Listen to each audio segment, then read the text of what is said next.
Tropical Cyclone Bulletin Severe Tropical Storm Ophel, ay lalaking hanggang isang matinding tropikal na bagyo sa dagat ng Pilipinas. Lokasyon ng center, 4 p.m. Ang sentro ng Severe Tropical Storm Ophel ay tinatansya batay sa lahat ng magagamit na data sa 780 km silangan ng Virac, Catanduanes, 14.1 degrees north, 131.4 degrees east.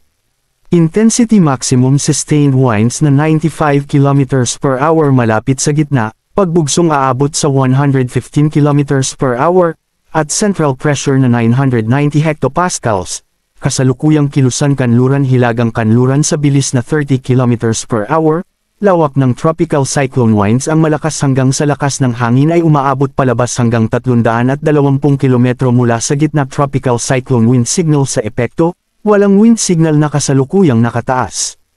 Iba pang mga panganib na nakakaapekto sa mga lugar ng lupa malakas na patak ng ulan sumangguni sa Weather Advisory No. 20 na inisyu noong 5 p.m. ngayong araw para sa matinding pag-ulan dahil sa Severe Tropical Cyclone Ophel, malakas na hangin maaaring itaas ang Tropical Cyclone Wind Signal No. 4 sa mga bahagi ng Cagayan Valley ngayong gabi o bukas ng madaling araw. Ang pinakamataas na wind signal na maaaring itaas sa panahon ng paglitaw ng Ophel ay Wind Signal No. 4.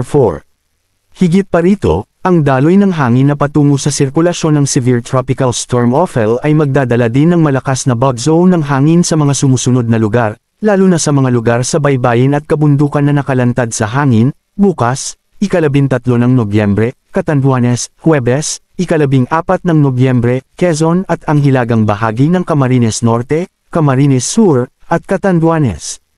Biyernes, 15 ng Nobyembre, ang silangang bahagi ng Isabela at hilagang bahagi ng Aurora. Ang Ophel ay inaasahang lilipat pakanluran hilagang kanluran sa ibabaw ng Philippine Sea bago maglandfall sa silangang baybayin ng Cagayan o Isabela sa Huwebes, 14 ng Nobyembre, ng hapon o gabi. Pagkatapos ay lalabas ito sa ibabaw ng Luzon Strait, lumiko sa hilagang kanluran sa Biyernes, 15 ng Nobyembre, habang bumagal bago kumilos ng mali sa katapusan ng linggo. Anuman ang posisyon ng landfall point, dapat bigyang diin na ang mga panganib sa lupa at baybayin na tubig ay maaari pa ring maranasan sa mga lugar sa labas ng landfall point o forecast confidence cone.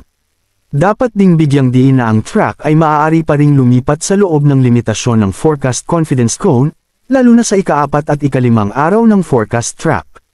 Sa partikular, dalawang senaryo ang umuusbong, isang kanlurang hilagang kanluran na track na may isang land crossing na mas malayo sa timog ng kasalukuyang senaryo at isang recurving track sa kanan ng kasalukuyang forecast na magdadala sa Ophel higit sa lahat sa baybayin ng Northern Luzon.